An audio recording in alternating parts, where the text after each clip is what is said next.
All right, now it's my time. My time to yap. All All right, right. everyone. Welcome to How to Build a Side Hustle with Artificial Intelligence. My name is Albert. I am the founder of Albert's List, and I'll be your host today. And with me is Mohit Asthana.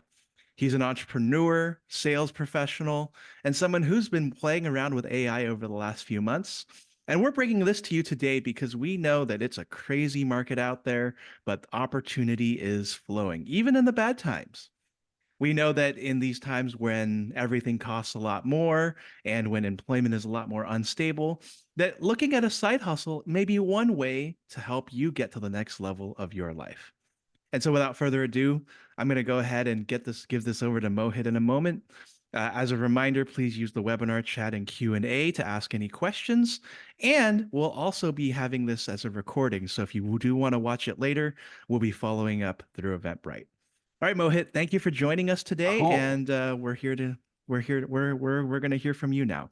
Thank you so much. Let's do it. Thank you, Albert. I appreciate it. Welcome to Scale Your Skill Set. This is a webinar to help you monetize your skill set. So without further ado, let's hop into it. So the problem in the last couple of years is that interest rates have been spiking, and with tech, especially, I think that we have a heavy emphasis on the tech sector, at least in this webinar, is that there have been a lot of layoffs. In 2024, we're 4 months in, and already almost 50,000 employees have been laid off. In 2023, that number was 191,000. And in 2022, that's 90,000 employees. And this all came from Crunchbase. So simply put, your income should be diversified away from your employer, is what I believe. Uh, the reason for being is that a company cares more about the longevity of their balance sheet, and I don't want to say that you're just an expense on a spreadsheet, but it's good to have different revenue sources just in case if your largest revenue source is taken away from you. Oftentimes, they may give you 2 weeks of salary or of severance. Sometimes, if they're really generous, they'll give you 3, and they'll pay out your RSUs if applicable. But it's been quite tumultuous in the tech industry. So let's talk about context. So everyone hires you just because you have something to offer, right? You have a commercial skill set for your 9 to 5, and a company sees value in this, and then therefore they're willing to exchange dollars for your skill set. Um, so you might as well turn that skill set into your own business, whether it doesn't a business, what I think is simply, it's not what a lot of people think. You're not like a MNC, multinational corporation. It's more so, hey, I am, for example, a consultant, or I am a sales professional. Let me do some sales on the side for people, or help people talk about their go-to-market motions, and maybe they'll pay me an hourly, or maybe they'll pay me a percentage of revenue that I can bring in. But everyone has a commercial skill set which they're paid for, and you can actually use it to create a side hustle or consulting business, whatever you want. Some of these examples are consulting, obviously. People are willing to pay for an hour of your time. There are a few platforms. There's one called GLG. There's another one called, I think, Foresight, but these are all platforms where they're willing to pay you to pick your brain.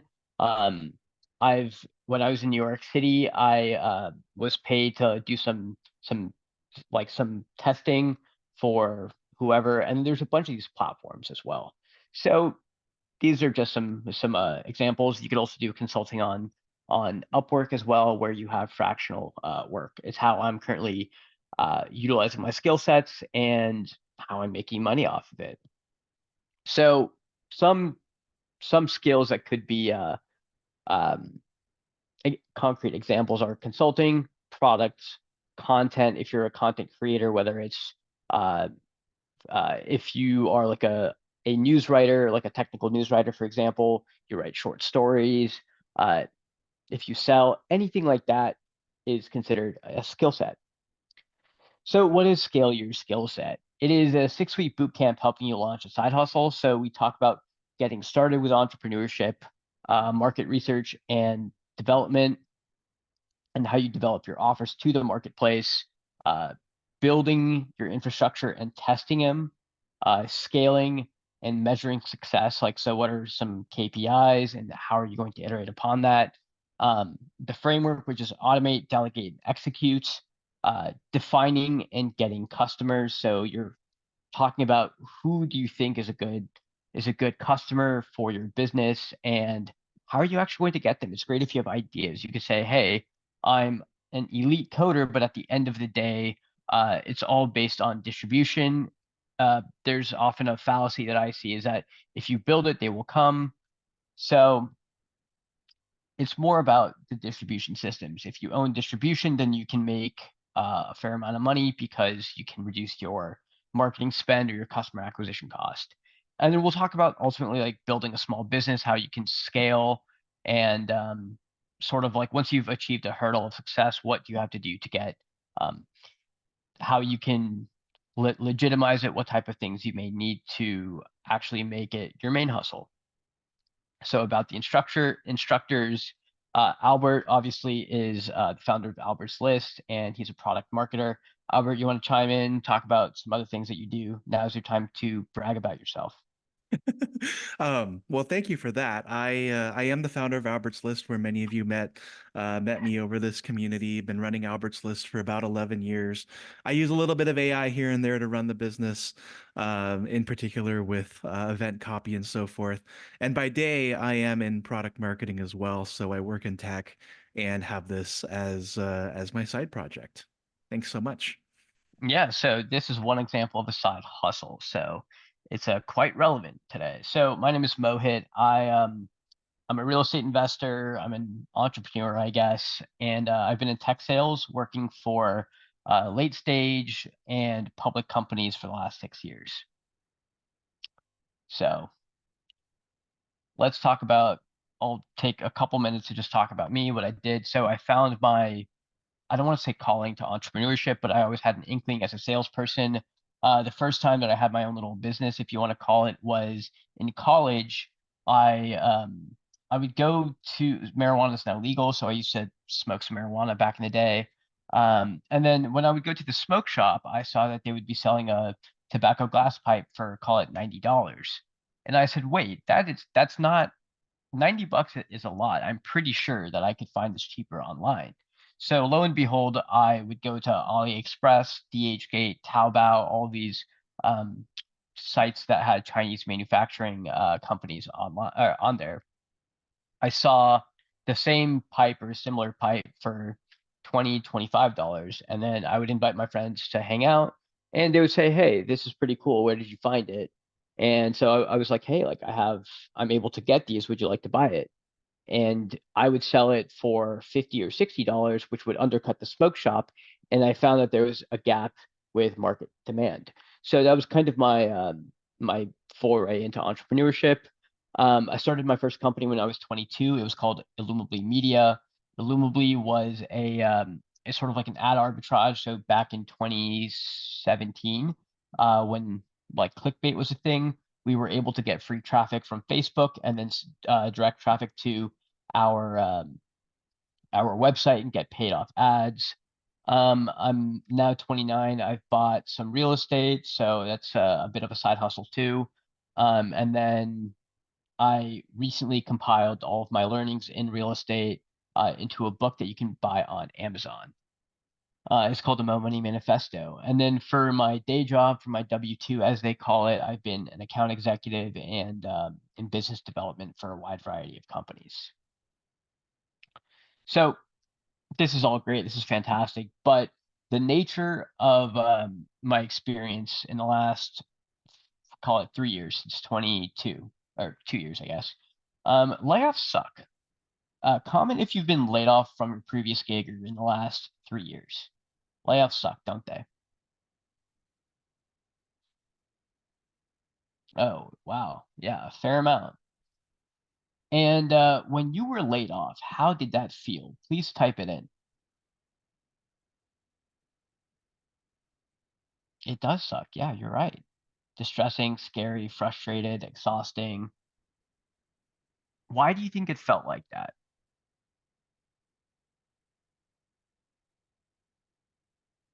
No income stream otherwise, no options. Did you feel like trapped?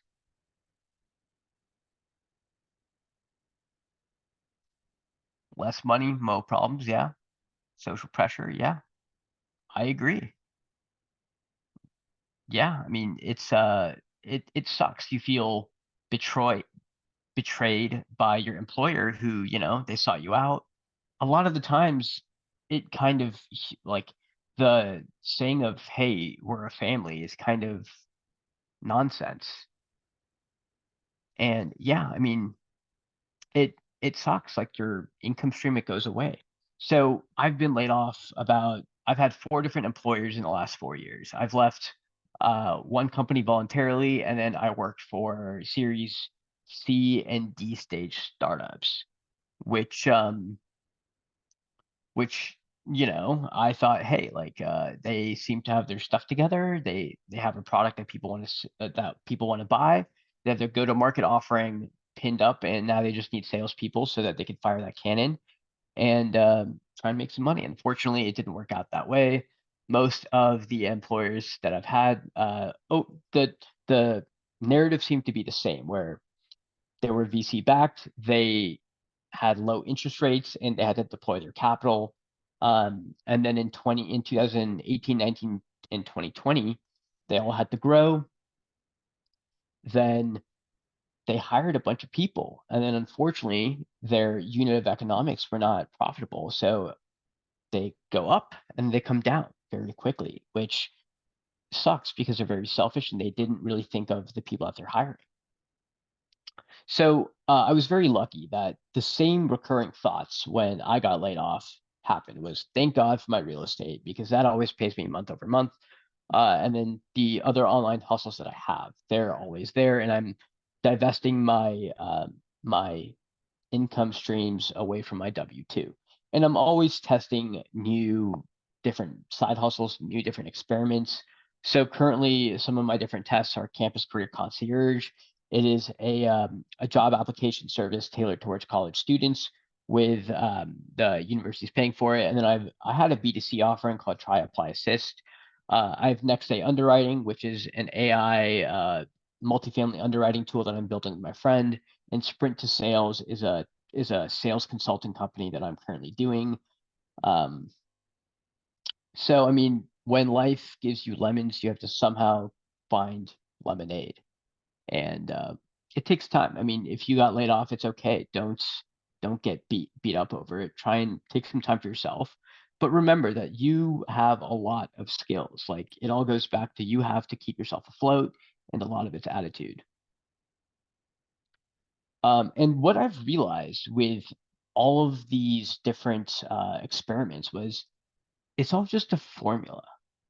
Um, Running a business, I'm not aiming to be a venture capital. I don't need to make the next Uber. I don't need to make the next Google. I don't care about that. Those often require a lot of capital, and I frankly, I mean, I don't have super deep pockets, so I'm trying to make it very lean and just run a bunch of experiments to see what happens. It's all the same. This is what the formula is. It's all a repeatable process. So I've kind of boiled it down to about 8 steps, give or take. So the first one is find an idea. What is your offer? What are people struggling with? And then this is from something from your own personal life. This can be something that is mentioned to you from other people. It can be from stuff that you see online, on Twitter, on Reddit, whatever. If people say, "Hey, I wish that this service existed," then you might be onto something. Secondly, is you need to find who's going to pay for it. ICP. ICP stands for Ideal Customer Persona. So this is an example of who's going to buy my product. What are their pains? What are their major like? What what pains do they have? How is it preventing them from um, fulfilling their work, or does it does it make them, frustrated? How does it plague their life? If you can quantify it into pain, into saving time or making money or reducing their risk and opportunity cost, then that is a clear path to a quantitative benefit that you can offer. Um, with once you have your ICP, then you have to do some market research. You have to see, okay, what are the other offerings available? Um, so right now, I generally what I do is I'm sure that you guys have heard of Reddit, right? Reddit.com. Type in yes if you have.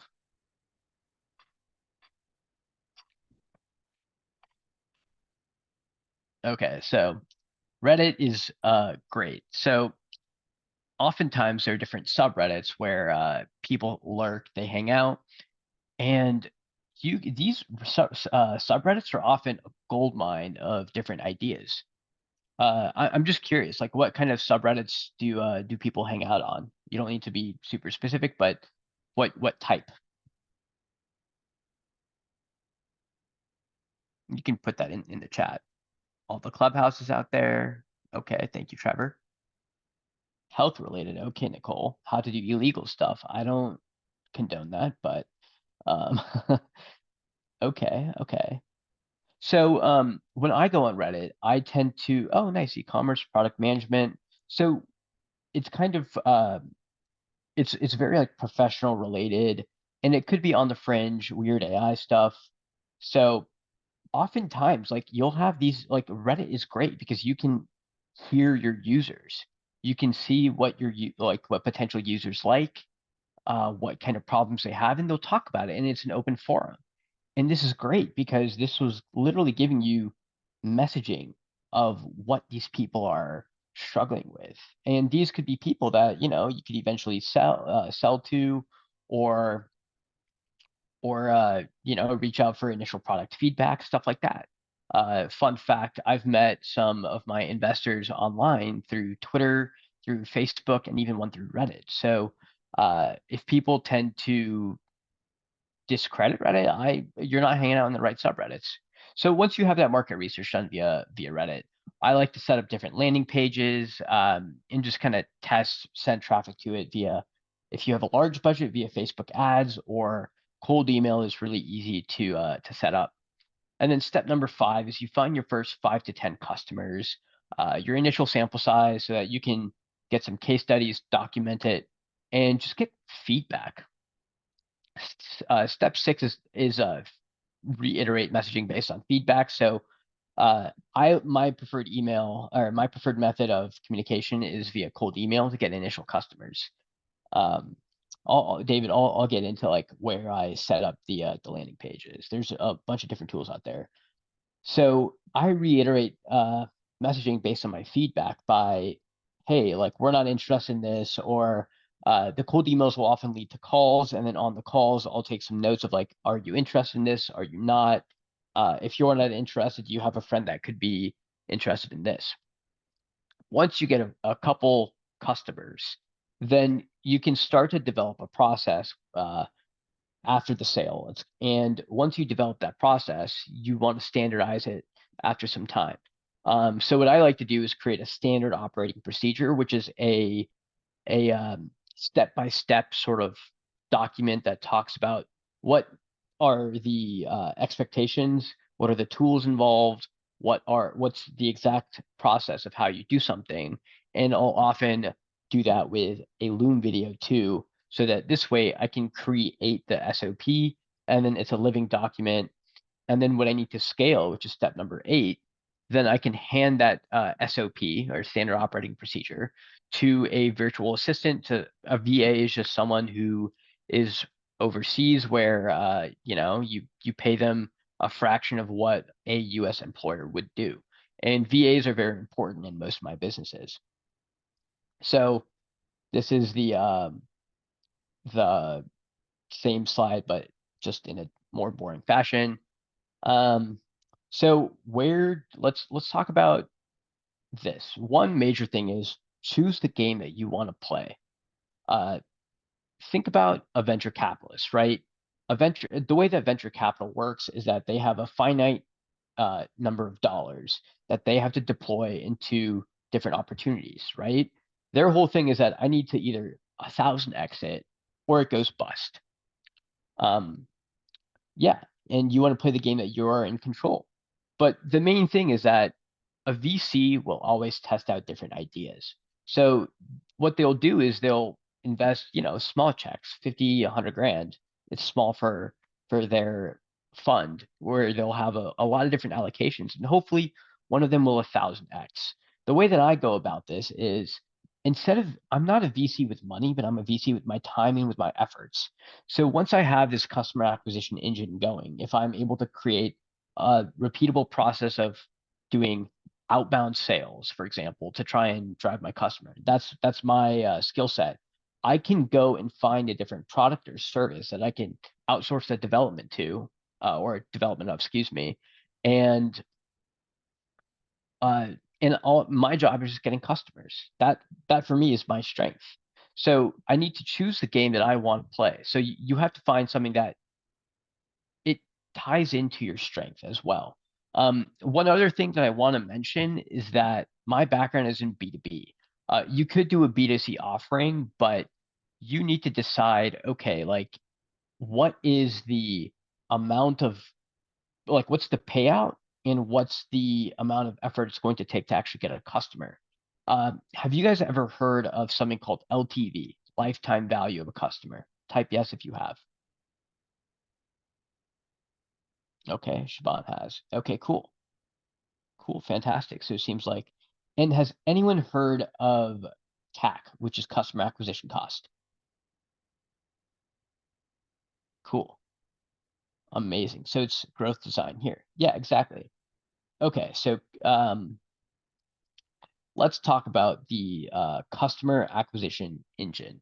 So this is basically how you get customers. It is repeatable. Um, and every software company that I've tried to be at wants to nail down the CAC to LTV ratio, obviously, or LTV to CAC ratio, excuse me. They want to maximize this. So um, LTV is total lifetime of a customer. So this basically means that if a customer is paying $100 per month and they stay with you for 2 years, then their LTV is $2,400. And if it costs you $100 to get that customer, your CAC is $100. So how much does it cost to get your customer is what CAC means. And you want to optimize for increasing LTV, reducing CAC. This is like a growth slash marketing slash sales term. So for like the folks in product or in software, if you're more on the production side or product side, then you're learning something new. So with LTV, you want to make sure that it's a big enough LTV where if you're going to be doing outbound sales, you need to make it worth your while, if that makes sense. So my preference is for something B2B or very prosumer, where your CAC should be low, but your LTV should be high. What are some examples of businesses that have really good LTV to CAC ratios, do you think? Please type it in. Usually there's software, but give some examples that you can think of. Dropbox, okay. What else? Do you think makeup brands have high LTV to CAC ratios like e-commerce companies? B2B software obviously has huge LTV to CAC ratios. Cable TV, solid. Tinder, okay. Tinder is interesting because they physically flew out to colleges initially to get onto their user base. Paper towels, those are necessities. So the CAC is kind of whatever their marketing spend is. Luxury goods, airlines, little bit. Air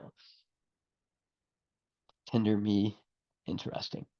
Wholesale is more of like a margin game. So if you buy it for $1 and you sell it for $1.20, then it's more of a volume game. I don't necessarily like to play those. Supply chain, long-term property rental, maybe. I'm thinking of more of software costs. SaaS products are exactly what I was referring to in all of these. So This ratio happens for software, for e-commerce. This is like a primary, yeah, TurboTax. Yeah, I mean your CAC is like with TurboTax, for example, they will spend money to advertise to you to ensure that you will use it. There are other free alternatives, but you probably don't think about it. I have to use a CPA, which is kind of expensive, but TurboTax is a great example. HR software, yeah. So with this model, you want to make sure that the LTV outweighs the CAC that you're paying. So like if you're paying $100 for a customer, you want to make sure that they at least give you $101 in lifetime revenue. The reason for this is that you could simply scale with every incremental dollar, at least in advertising or in sales. Um, and LTV to CAC ratio is something that a lot of people ignore when they're looking for a new business. So given what we've kind of talked about, LTV to CAC ratio, what are some, and given your skill sets, what are some examples of businesses that you think have great LTV to CAC ratios and fall within your skill set? I'm just curious of what sort of ideas we have cooking here.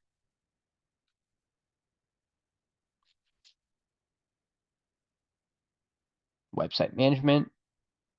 You also want to think of competition in this space too. Like I'm a small guy. I really don't want to, if I have an idea for like, do I want to be Typeform where I compete with SurveyMonkey? It's probably not for me. Phone repair is great, but I also like to think of scalability of it. Phone repair, okay. My preference is for digital. Cool. So let's talk about what is scale your skill set. Um, we like to standardize our process so we can keep testing new offers. The theme of this is going to be test as many offers as you can. KISS is keep it simple, stupid. I don't mean to call you guys stupid, but keep it simple, Sally, same thing. The reason why we want to keep testing multiple offers is that we don't want to get too in love with one idea. Uh, Generally, I'll like to test something and send out maybe like, emails to 2 to 3,000 people. And then if some of them are interested in meetings, then I'm like, okay, I have something. If they don't, then excuse me, then it maybe is time to move on to a different opportunity. So let's talk about some tools that I actually use. I saw a comment for what you use to make landing pages. So I use AI in my businesses a lot. So I am a sucker for all of these new AI tools. What do you mean by storage warehouse, Wafa? Like self-storage? Real estate's okay, okay, yeah. So self-storage is real estate's a little tough. You can do it, and your lifetime value is pretty long because people store their stuff. Maybe they pay $100, and you have to spend money to advertise to them. So that has a pretty good LTV to CAC ratio. The things associated with real estate are property management, property taxes, insurance, um, vacancy, utilities sometimes. So with real estate, it is scalable to a certain degree, but sometimes we want to think of more like lean items. So in order for you to scale real estate, you need to probably bring out extra couple $100,000 of money to get into larger apartments or larger self-storage facilities, for example. So the focus of this is to build up digital side hustles, how you can use AI to create landing pages super easily and very quickly. Um, Use AI to actually hone in your brainstorming, come up with different product offerings, and even create an ICP matrix. ICP is ideal customer persona. A matrix refers to, okay, here's who we're selling to, what is our advantage, and just use AI to like bounce ideas off of. Sometimes they'll give you ideas for things that you haven't thought about. So we'll use ChatGPT Pro. I like to use Pro. You can use the free version. The Pro version is a $20 upgrade every month where you get access to custom GPTs. So I've been able to use custom GPTs to create AI slide decks. I'll use it to create standard operating procedures. The mind map or the infographic that I made explaining the process that was created using ChatGPT. For Claude, you can use it for like it's really good with brainstorming, it's really good with writing, and it's a little bit more human. Open Router is something that I saw that allows you to try out what is the difference between the pro and non-pro version of ChatGPT in your mind. So I think GPT Pro it's either Pro or Plus, but basically it allows custom GPTs. There's a mobile app where I can use my phone and it'll have voice to text, so I can use it while walking, and it basically mimics a human conversation. I find this very useful if I'm creating standard operating procedures and I'm walking. So it helps. Open Router. Oh, also it has the custom GPTs are very good. The output, I think so. It uses GPT-4 versus GPT 3.5, and OpenAI. Most companies tend to prefer their paid users over their free users, but the free product is still pretty good. The difference between Claude and ChatGPT is I know that the input and the output windows for Claude are a lot better. Gemini is Google's product, Gemini, Bard, whatever it is right now. I use it, but I'm not too much of a fan of it. OpenRouter.ai is something new where you can try out different models. So if you're building like an AI tool, for example, and you're a programmer, you can type in whatever prompts you want and figure out, yeah, exactly.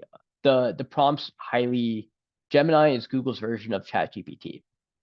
So going back to Open Router is that you can kind of figure out what is the best like LLM, or I think it's large language model. What is the best LLM for the product that I want to design? And you can kind of test the different outputs. It's pretty cool. Check it out. Canva, you guys, if you guys don't know, Canva is like a graphic design tool. So you can have templates of logos, Facebook posts, what else? Facebook profile pictures, any sort of graphic that you need, flyers, whatever, email templates. Canva will have it. They have a pro version too. I mostly just use the free version.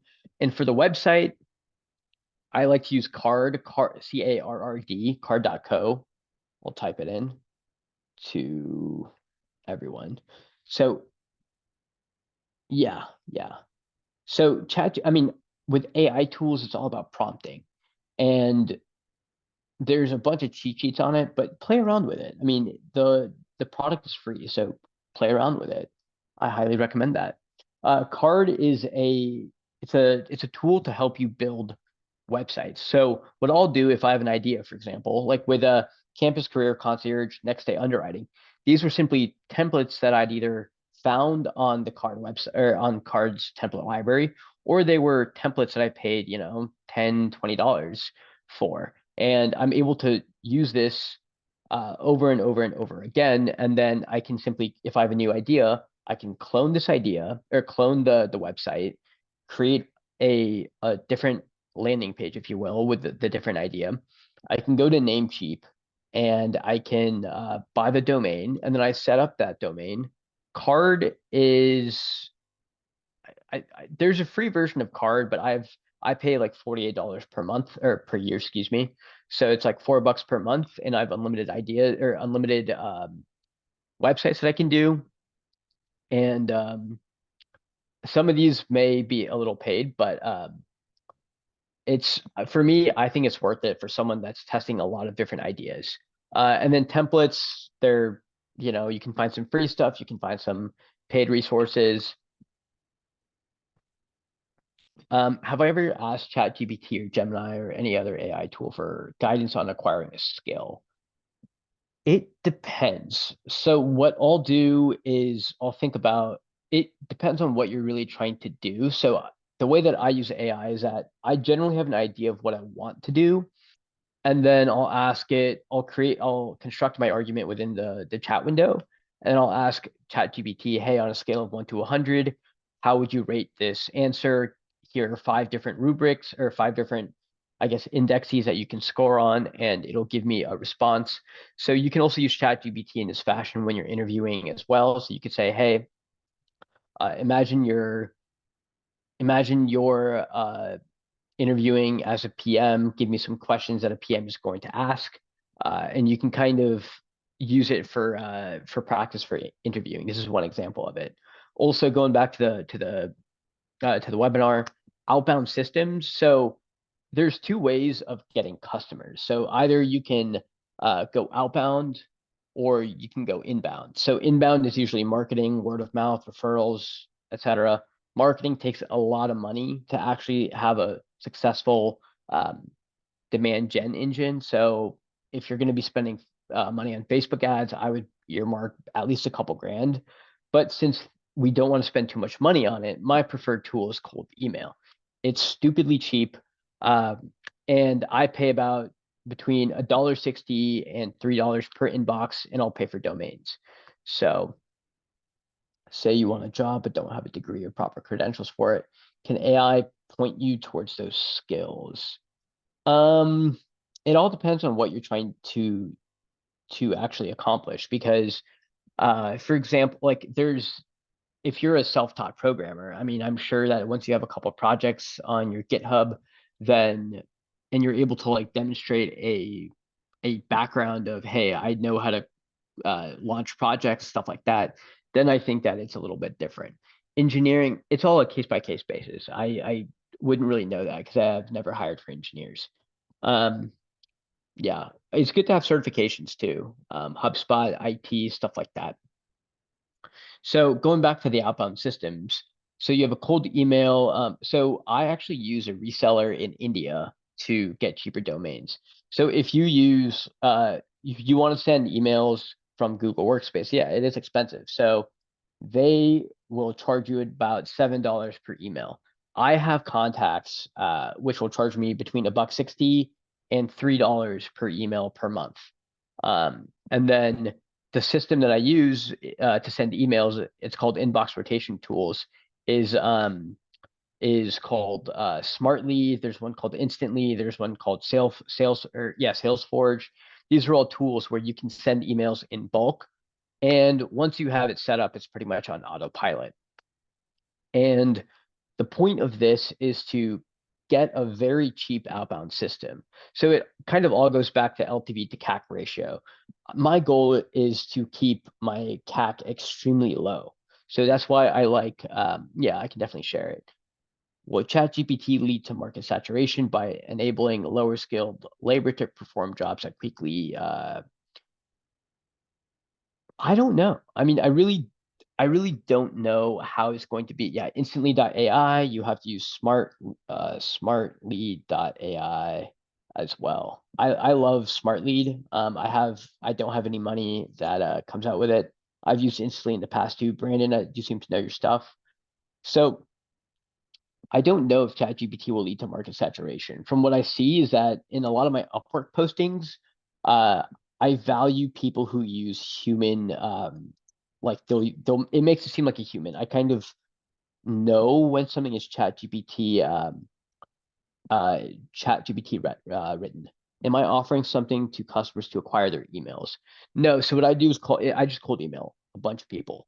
Um, so cold email, I think, is the cheapest way of customer acquisition, but it has to have a lot of volume for you to be successful. And what's my conversion rate? Usually, I want to see like a response rate of at least like 1 to 2%.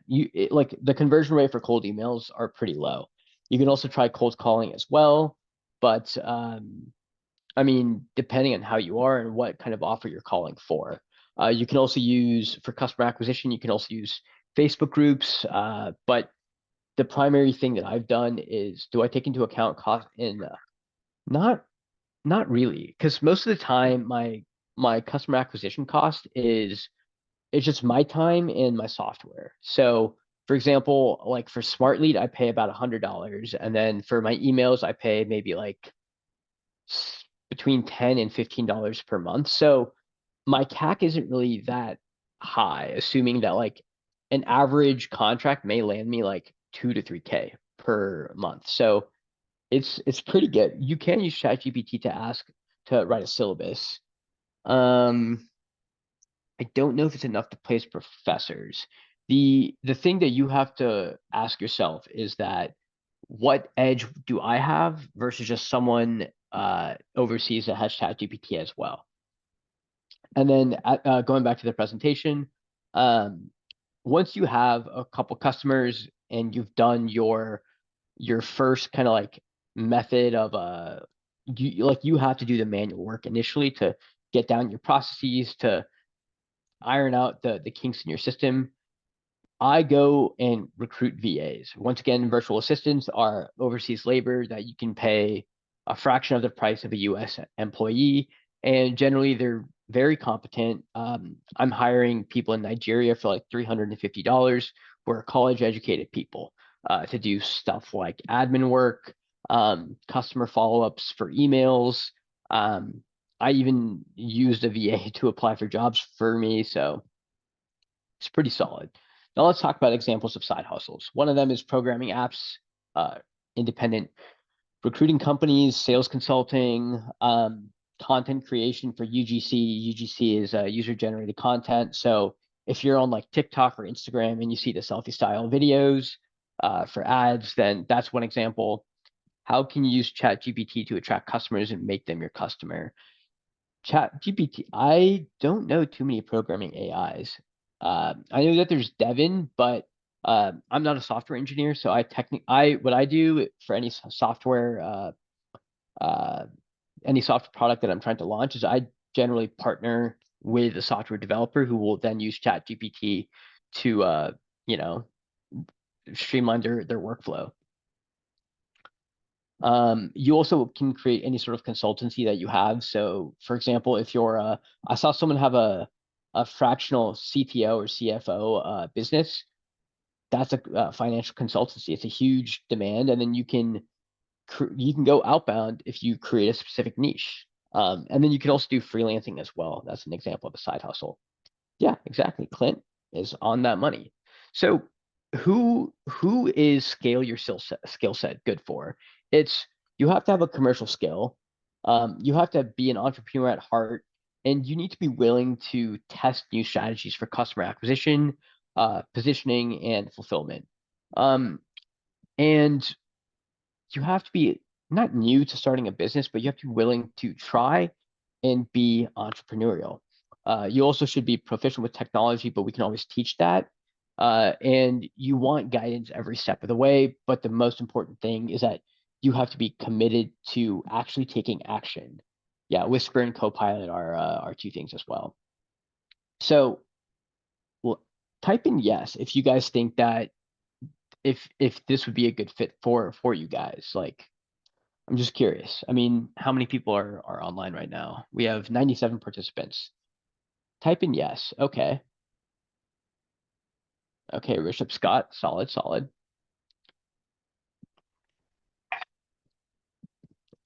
Okay. Carlos, Victor, nice. The question was, do you think that you would be a good fit for this? Like, do you think that you're willing to put in the the time, the work to actually do something? And this is not, don't think of it like an expense. This is more so an investment in your skill set.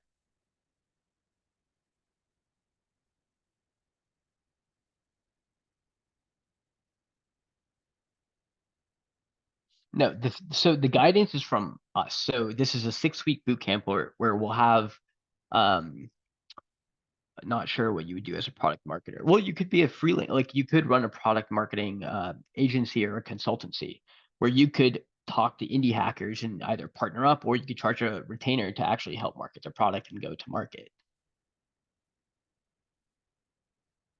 So why should we join?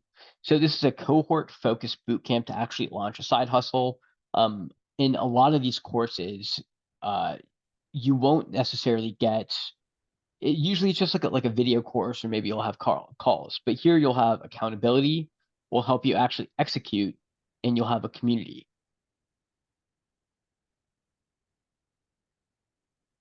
And today we are offering $100 off for today's course to if you sign up in the next hour and 15 minutes. Um, and the link is in the Q&A, or it's in the webinar chat, excuse me.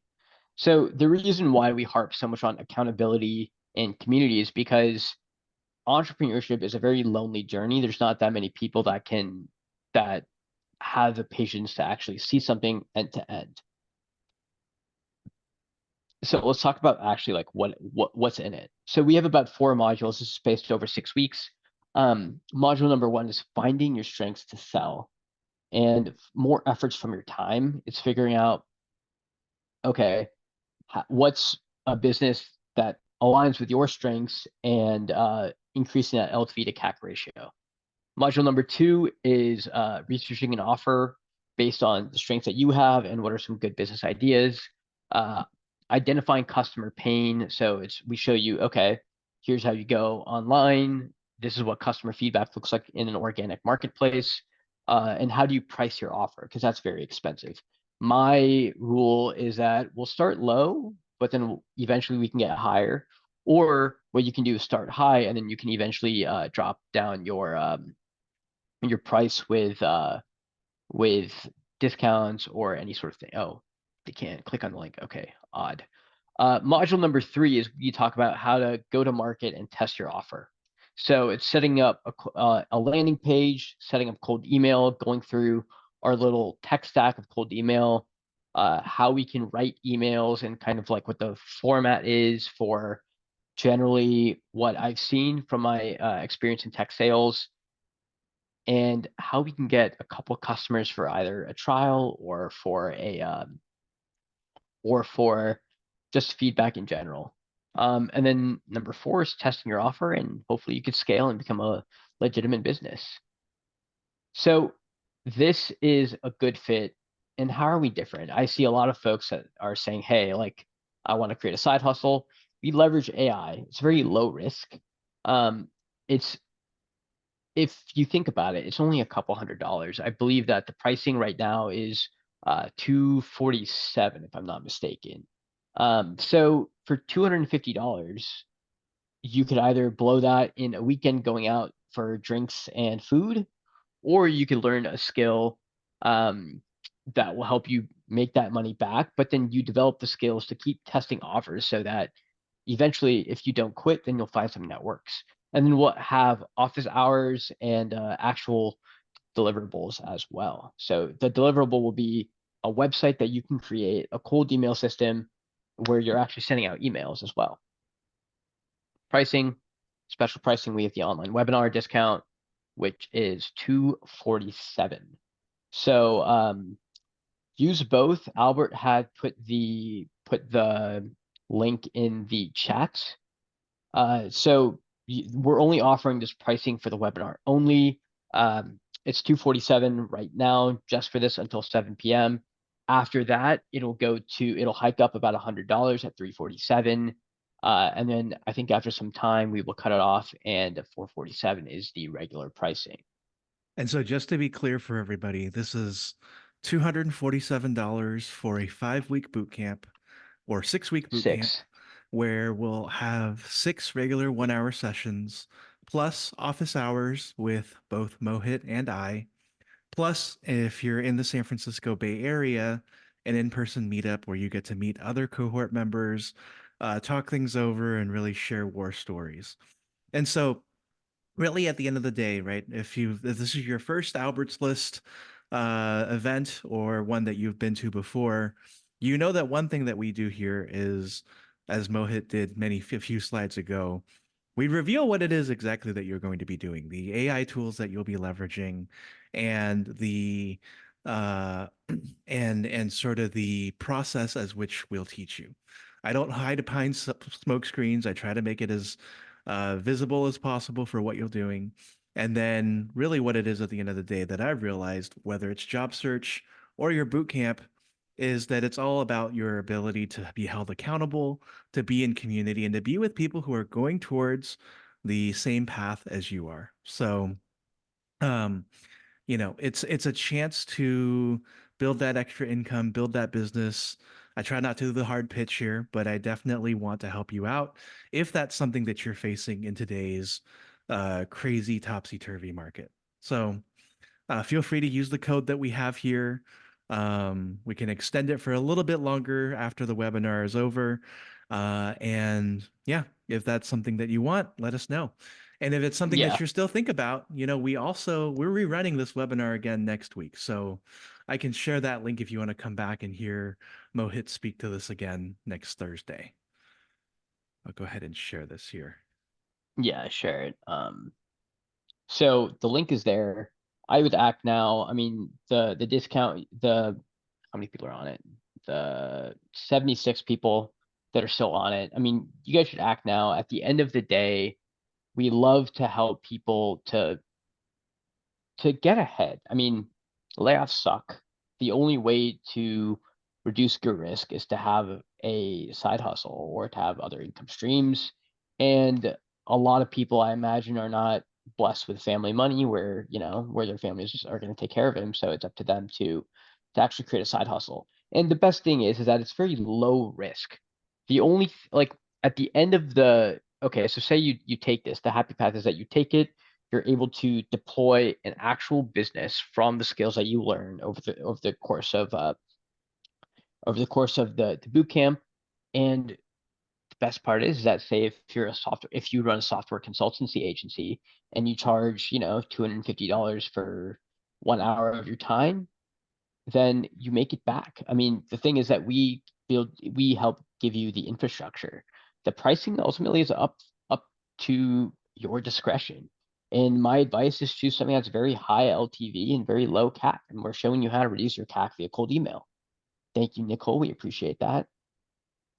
And I imagine that there are some Q&As. So how long has the 6 suites? Okay, that's a good question. This is our So pilot. I'll go ahead and So answer that one. Yep, mhm. this is the first time we've held this specific boot camp. In the past, we've done boot camps around building your LinkedIn presence and also around building an Amazon e-commerce store. And so, in essence, right, if you go anywhere online, I would say that anyone else who is selling a course like this probably has this in the thousands and thousands of dollars. Um, and so if that's and so you're getting this at what I would consider to be a substantial discount, and you're going to be learning along with us as we get you towards building that level of revenue. Previous success stories, if you want to share. So Mohit, do you want to share how your businesses have been going? Yeah, sure. So, I have a couple with Campus Career Concierge. It's a very long sales cycle, but using this framework, I've been able to get meetings with large state universities, which can result in like an ACV of at least $100,000. So normally, a if you're trying to target universities, then a sales rep would cost you at least probably like $80,000 base and then $80,000 in commission plus benefits and everything like that. So the expense for a salesperson for this type of thing would be north of 200K if you're a venture-backed startup like this. With Sprint to Sales, I've already got customers right now that pay me at least 2K per client per month. So the framework is there. I found some success with the framework, and that's why I'm teaching. Um, Albert, I don't think Albert wouldn't condone or endorse any nonsensical behaviors, and there's a reason why we're having this conversation now. Yeah. That's why we do the level of transparency that we do, so you know exactly what Mohit is doing to get to the results that he has. Are there any other questions? We have 63 people. I imagine there are some questions, so feel free to type it in. Go ahead and put that URL in there again. We'll have this on our YouTube channel afterwards as well, and you can learn more there too, Hmm. or rewatch, and we'll follow up. Okay, we have one question. What What are skills are some you expecting for someone who is new to this? um so generally speaking, if it depends on what your like if you're hired for something, for example, if you're like a copywriter or if you're a software engineer or like a data scientist or something like that, that's already a commercial skill that you have. So the goal with this boot camp is to try and commercialize that into a little agency or um, into a productized service. That is the oh, thank you, Eileen. I appreciate it. I hope that you've if you can comment, I mean, like, what did you guys learn from this? I mean, even if you guys don't purchase, I still am curious to like see what you guys learned. I've shared some of my tools, um, and some like quote sauce that people would say.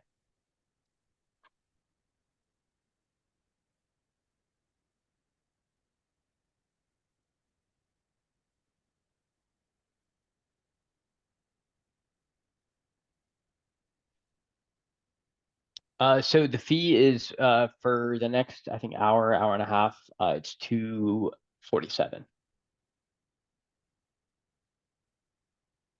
Oh, And here's YouTube, or their YouTube channel. yeah.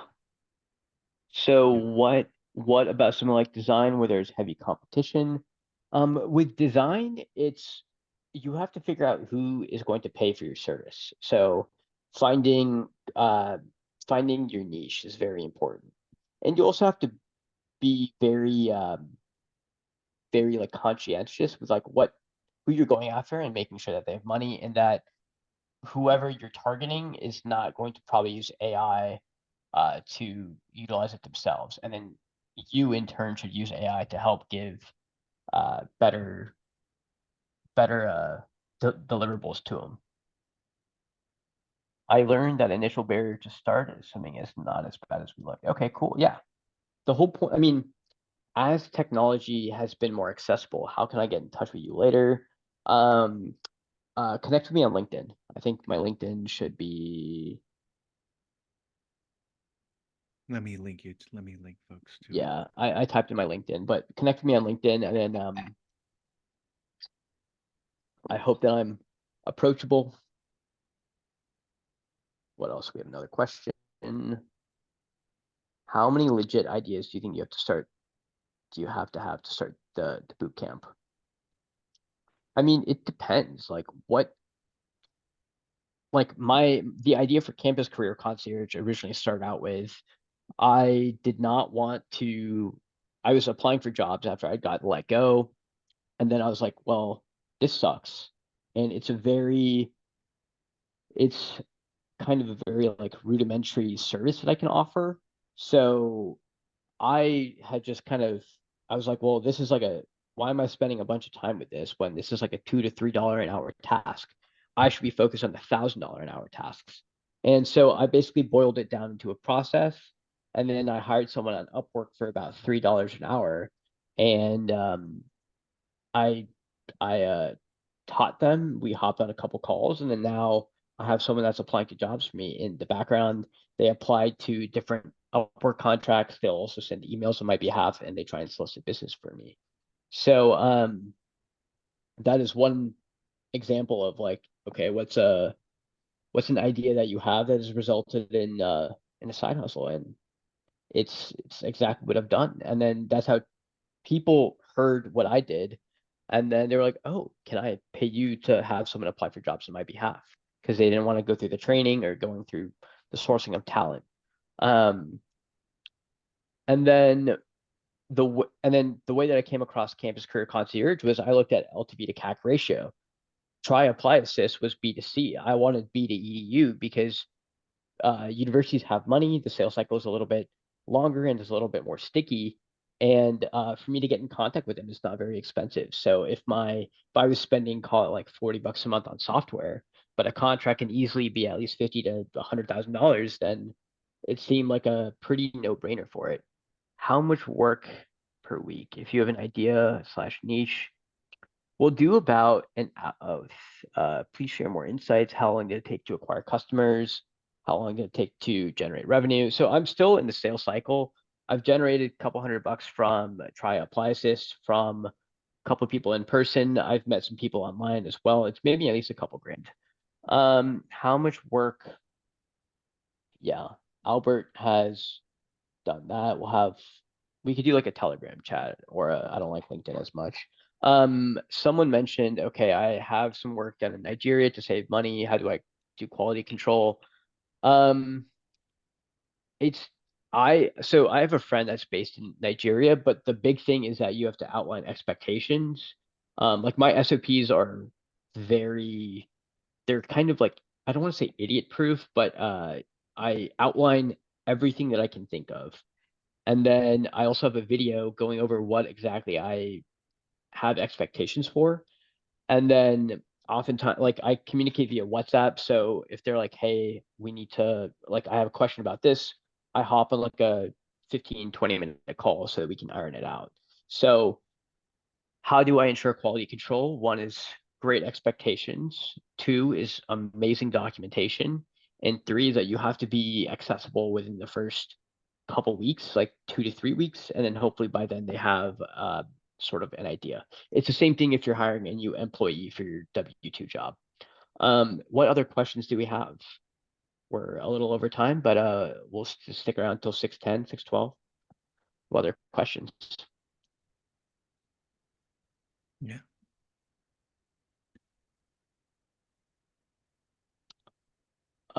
Yes, the recording should be available. The recording will be available after, well, really this evening. So we'll be sending that And over via Eventbrite, and we'll be following up over email. Nicole had Um, she had one question saying, would you say this process is applicable to side hustles instead of primary business because you advise multiple income streams and the need for risk tolerance? Not necessarily. I mean, if you can scale this income where if it outpaces your 9 to 5 job, then I mean, I don't see why it couldn't be your full-time thing. The main emphasis of this being a side hustle is just simply just because it's lower risk and then people don't have a daunting expectations of, oh my God, I need to quit my job to do a side hustle or to create a business. This is creating a micro business. The difference between a micro business and a large business, I think, is just simply a factor of revenue. If you're doing 2 to 3K a month in like little side hustles, then I think it's a side hustle. But for the same thing, if you have multiple clients and you became a boutique consultancy, say if you turn that 3K into 10K, then it's a boutique consultancy. Um, oh, registered. Amazing. Marinder, thank you. Good webinar. Thank you. Thank you. Eileen says, do you have any experience with consulting gigs on available platforms? What newcomers need to be wary of? EX, Upwork. I love Upwork. Um, what is the minimum range do you think that we'll need to invest in our personal money to get started? Well, so card, I pay about 48 bucks per year, so it's $4 per month. Instantly, the lowest plans are like 30, $35, and then domains are between $1 and $3 per month. So, I mean, I have some confidence in saying that you could, for like 50 bucks a month, you could probably get a side hustle going. Very low risk. 50 bucks a month, for example, is like what people spend on coffee in like 2 weeks. yep. So for if you cut back, if you have your coffee at home, then I think it's well worth it. And then going back to your question, Eileen, do I have any experience with consulting gigs on like Upwork and stuff like that? I do. Upwork is a great place for you to um, for you to get some experience and build up your portfolio. If you think that you have some skills but you need clients, Upwork is a great example where you can actually go bid for work and then you can build up your portfolio like that, and then you can go outbound to creating your own boutique consultancy. Um, I hope that this answered your question. Cool. Any last questions? Any last clarifications before? I All think we'll right. take like 2 or 3 more. What is the business structure for someone in India? I are you talking about legal business structure or for someone to be in open in USA? You could just email people and then the legal, like you can have a virtual mailbox for a mailing address in Nevada or Wyoming or something like that, and create a Wyoming LLC, and then boom, you have a US office, and then you could have a registered agent be in the United States. How do you message the information you are trying to tell the boot camp student? What do you mean by that, Trevor? We'll Rishabh, be in touch via email and probably also one of Mohit's preferred messaging platforms.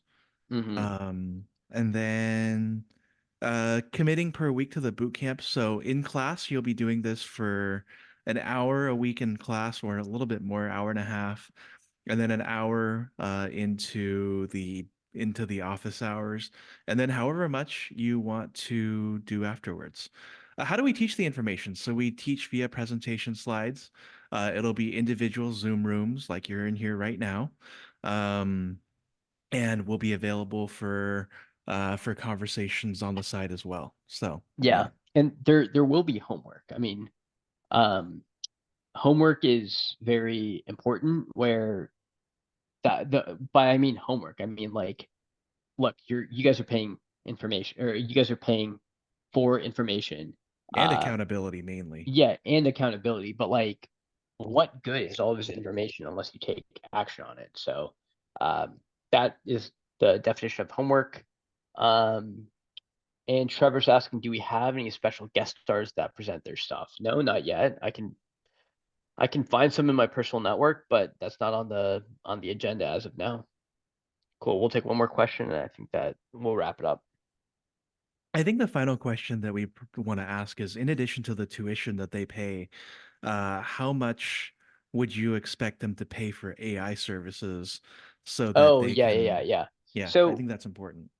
it it all depends. I use AI a lot, so I see the value of paying for like Chat GPT Pro or Chat or like Claude Pro. You could do a lot of the things without it, but some stuff like creating an infographic using AI, that is like a Chat GPT Pro function from a custom GPT for creating AI slide decks. They'll have that involves custom GPTs, but then the service on the back end will charge money until it's free for like 5 presentations, and then beyond that they'll have like a tiered system, like a paid tier. But overall, I mean, you can accomplish all this stuff for free, for brainstorming, for copywriting stuff, for SOP creation. It's all free. Um, when I get into the nuts and bolts of it, I am a pro user. I'm a very heavy consumer of AI tools, so I see the investment in them.